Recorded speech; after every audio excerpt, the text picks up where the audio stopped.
17 बोसोराव बिनुंखुंदिसा गामिनि जानानै जोंनि दा सोलिफुनाय सरकार बिटिआर सरकारनिसिम रोजा रोजा साबायखर बावहरग्रोबाय। दा दिनै जोंनि इउपिपिएल सरकारा जाहाथे मोजाङै मोजां देरहालांबावो, देग्लायनि बे लकसभा एमपि इलेक्सनाव जयन्त सारखौनो जोङो मोजाङै मोजां देरहासार होगोन। आरो जों दा सिगाङाव जा 17 बोसोराव सोलिनानै थांनाय लामानिफ्राय गैयामोन, सान्थिफुरनिफ्राय हाबनाय लामाया बिराद अबस्था गाज्रिमोन। आजा साम'दैसा दालाङा स्कुलाव मोजां थांनो हायामोन, उन्दैफ्रा लंपेन्ट गस्ला खुनानै बारनो गोनां जायोमोन। जोंहा बिटिआर सरकारा जिबायदि हरदों बेखौ जोंनि रायजो राजानिसिमबो जयन्त सारखौ रोजा रोजा साबायखर बावहैयो आं। आरो दा जोंहा अदालगुरिजों मोनसे कालभार जानानै थांबाय।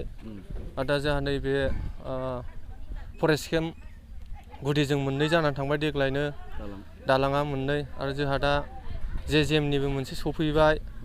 आरो सिगाङाव जोंहा फेरेंगा सारा गावनि बेक्तिगत जों मावनानै होफैबाय बरिं दुइनंखुंदिसायाव दैनि बिराद प्रब्लेममोन जोंनाव। दा जोंहा बेखौ मोननानै जोबोद सारनिसिम आं गोजोननाय बावहरो। सिगाङाव जोङो थानो हायामोन, बै बिपिएफनि सरकार बा हाग्रामानि सलायनाय सरकार 17 बोसोराव जों बेंगालराव 5 बोसोर खारनानै थानांदों।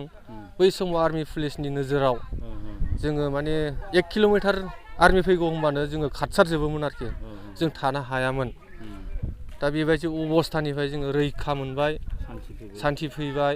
बिटिआर सक्ति जानाय लोगो लोगो जों माने गोजोननायखौ मोनबाय। जाहाथे बिमा बिफाजों जोङो मोखां नायलाय ओंखाम बोथिसे मोजाङै जिरायनानै जानो हायो। जों सिगाङाव बिदिनो बिमा बिफाजोंबो मोजाङै रायज्लायनो मोनला, मोजाङै ओंखाम दै मोनजाला, बेदर दरसे लाबोबाबो जयैनो मोनजायामोन।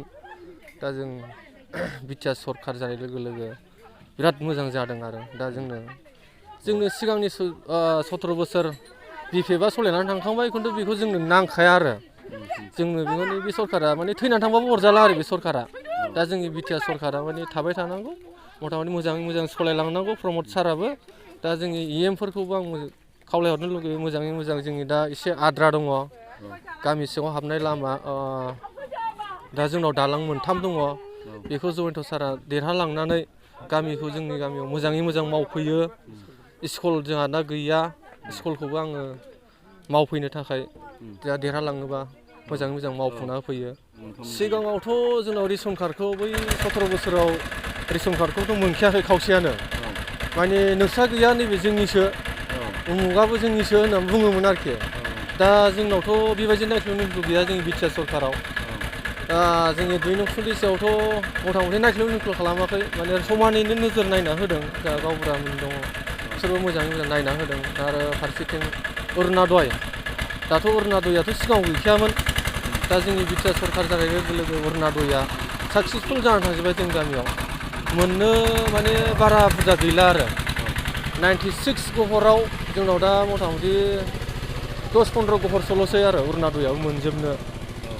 आरो दा जोंनाव आद्रा दं एसे, मा होनो रेसन कार्डजों बानायनाय, मा होनोमोन, आयुष्मान कार्ड।